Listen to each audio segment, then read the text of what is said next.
আসসালামু আলাইকুম বন্ধুরা, সবাই কেমন আছো? আশা করি ভালোই আছো। আজকে 19শে ফেব্রুয়ারি, আমাদের এখানে পয়লা রমজান অলরেডি স্টার্ট হয়ে গেছে। আল্লাহর রহমতে আল্লাহ আমাকে রোজা রাখার তৌফিকটা দান করছে। তো সকাল সকাল আজকে আমাদের অফিসের ডিউটি টাইমও আসলে চেঞ্জ হয়ে গেছে, তাড়াতাড়ি ডিউটি পড়ে গেছে, তাই সকাল সকাল উঠলাম। সকাল সকাল ওঠার পরে একটু ছাদে চলে আসলাম। আসার পরে দেখলাম যে সকালের পরিবেশটা এতই সুন্দর। আর যেহেতু রমজান মাস, আমরা সবাই চেষ্টা করব সবসময় ভালো কিছু করার জন্য। এই যে আমাদের দেশের পরিস্থিতি আসলে খুব একটা ভালো না, কারণ আমাদের দেশের রমজান মাস আসলে জিনিসপত্রের দাম বেড়ে যায়। আসলে কারণটা কি ভাই? অন্যান্য দেশের মানুষেরা যেহেতু রমজান মাস আসলে তাদের খাবারের দ্রব্যের দাম কমায় দেয় আর কি, কমায় দেয় সরকার, সেই দ্রব্যের দামের উপরে সরকারিভাবে ঘাটতি করে।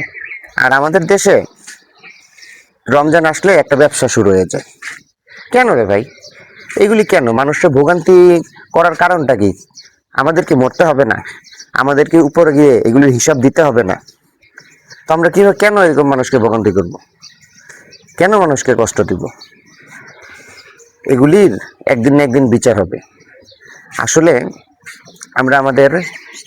আমরা আসলে এই দেশের মানুষই ভালো না। আমরা কখনো এইসব বিষয় নিয়ে কোনোদিন কখনো প্রতিবাদই করি না।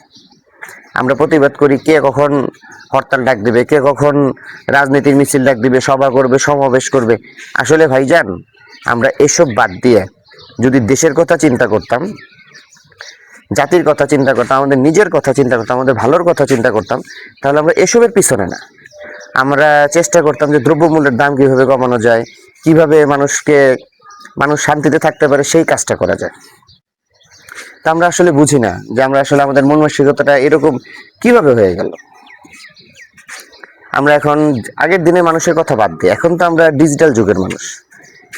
আমরা প্রতিনিয়ত সমস্ত কিছু ফেসবুকে দেখতেছি, ইউটিউবে দেখতেছি, আমরা লাইভে দেখতেছি, যাই হোক না কেন আমরা সবই বুঝতেছি, জানতে পারতেছি। আগের মানুষের এত উন্নত টেকনোলজি ছিল না, হয়তো বা মানুষ দেখতে পারে নাই, বুঝতে পারে নাই, বা জানতে পারেন, এই জন্য তারা হয়তো বা তাদের কাছে অনেক ভুলভ্রান্তি হইতে পারে।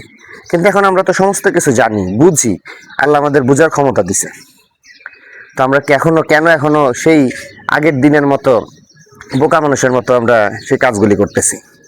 আসলে আমরা কাজ করতেছি না অভিনয় করতেছি, আমি জিনিসটা এখনো ধরতে পারিনি। যাই হোক, রমজান মাসে আসলে এত কথাও আমি বলতে চাই না। আমি চাই রমজান মাস যেহেতু আসছে, আল্লাহ আমাদের এই রমজান মাসে এই দুনিয়াতে রাখছে, আমাদের ভালো কাজ করার জন্য করছে। তো আমরা চেষ্টা করব সবাই যে রমজান মাসে মানুষের ক্ষতি না করে, অন্তত এই মাসটা আমরা সবার প্রতি হিংসা বিভেদ ভুলে গিয়ে আমরা যেন সঠিক পথে চলাচল করতে পারি, শয়তানের ধোকায় না পড়ি। আর আমরা সবসময় যেন সবার জন্য দোয়া করি। আর সামনের বছর আমরা সেই আল্লাহর রহমতের এই রমজান পাবো কিনা জানি না, যেহেতু এইবার পাইছি। তো আল্লাহর রহমতে আমরা সবাই চেষ্টা করব একে অন্যকে সাহায্য করা, সহযোগিতা করা। কেউ যদি ইফতারি করতে না পারে, বা গরিব দুঃখী আছে যারা, অনেকেই দেখা যায় ইফতারির সময় তারা অনেকেই ইফতারি করতে পারে না। তা আমাদের যতটুকু সম্ভব হবে, যে পারবে, যতটুকু পারবে, যার যতটুকু সামর্থ্য হবে, সবাই চেষ্টা করবে গরিব দুঃখীর পাশে দাঁড়ানো, বা ইফতার করানো, তাকে সেহরি করানো। হ্যাঁ, তো বন্ধুরা, আল্লাহ আমাদের যথেষ্ট পরিমাণ ভালো রাখছে। তো ইনশাল্লাহ আল্লাহর কাছে আমরা হাজার হাজার শুকরিয়া। তো আজকে বন্ধুরা এই পর্যন্তই। আমার জন্য দোয়া করবেন। হ্যাঁ, ভালো থাকবেন, সুস্থ থাকবেন। রমজান মোবারক।